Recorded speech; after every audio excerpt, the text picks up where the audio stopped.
So here we're going to fix the ceiling. It's peeling, tape's peeling, so we got to get tarps down on the floor, of course. Get the ladder out. We're going to scrape all that drywall up there and then put some screws in the sheetrock to tighten it up. We're going to tape it, coat it, and then texture. So we're all set up here. With me, it's pretty easy. My work truck's here, straight shot there. Looks like they have a water hose there, so that's things I do when I first get to the job.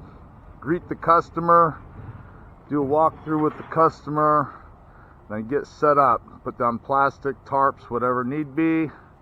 Locate my hose. I find the quickest point of entry from point A to point B.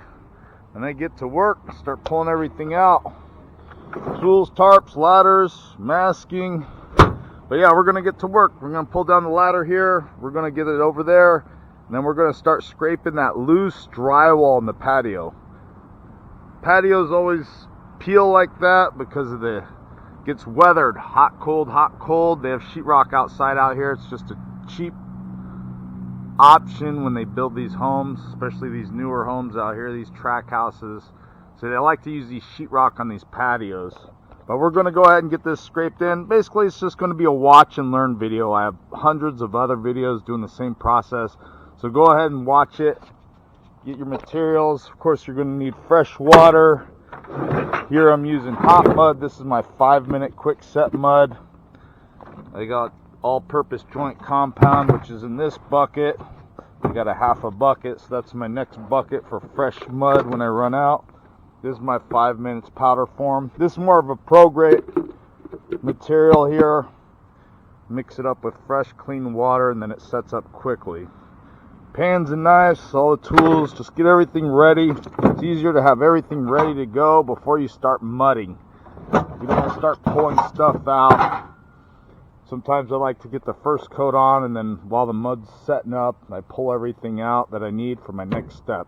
But yeah, let's get to work. Let's pull down our ladder, get it set up over here, get the screw gun, and re-tighten up the...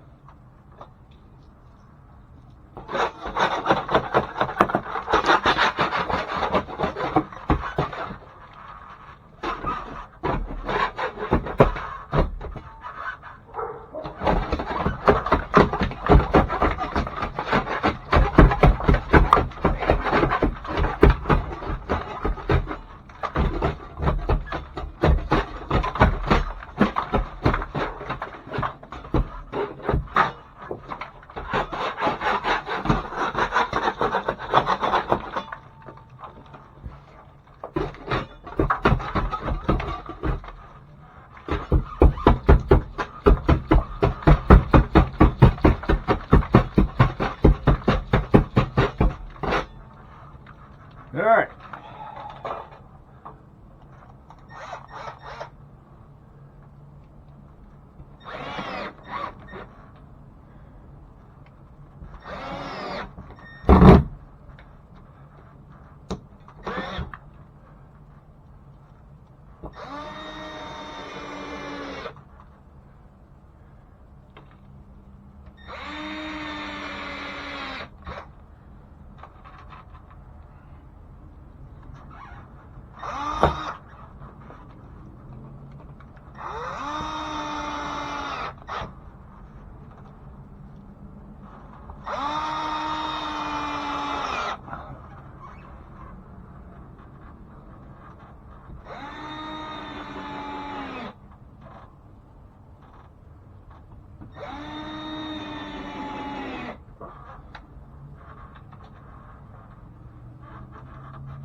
All right, plenty of screws.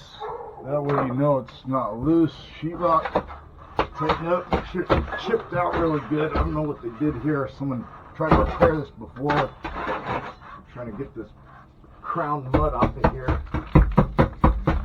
Just makes it easier to coat.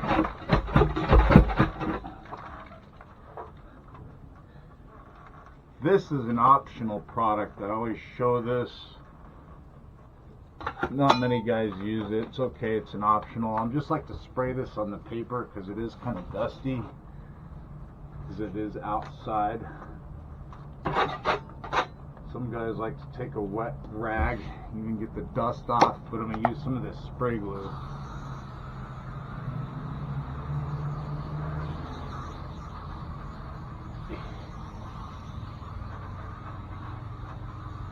Optional, it's not needed. Fiberglass mesh.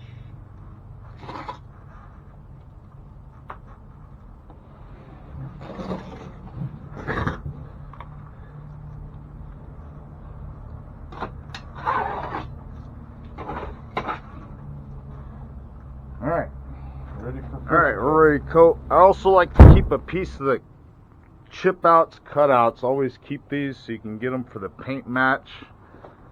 Sometimes you forget that you need to repaint all this, so it's easier to grab a piece of the drywall, take that to get your paint match. Any paint store should be able to match that up. So I always give this to my clients, just say, hey, if you don't have the paint, just take this to match it up. So that's why we put tarps or plastic down. It is messy, scraping all that loose stuff. But yeah, now we're gonna do a first coat, so I'm gonna have to get a fresh bucket of water. Always use fresh water with drywall repair work. If your water is dirty, dump it out, get fresh water.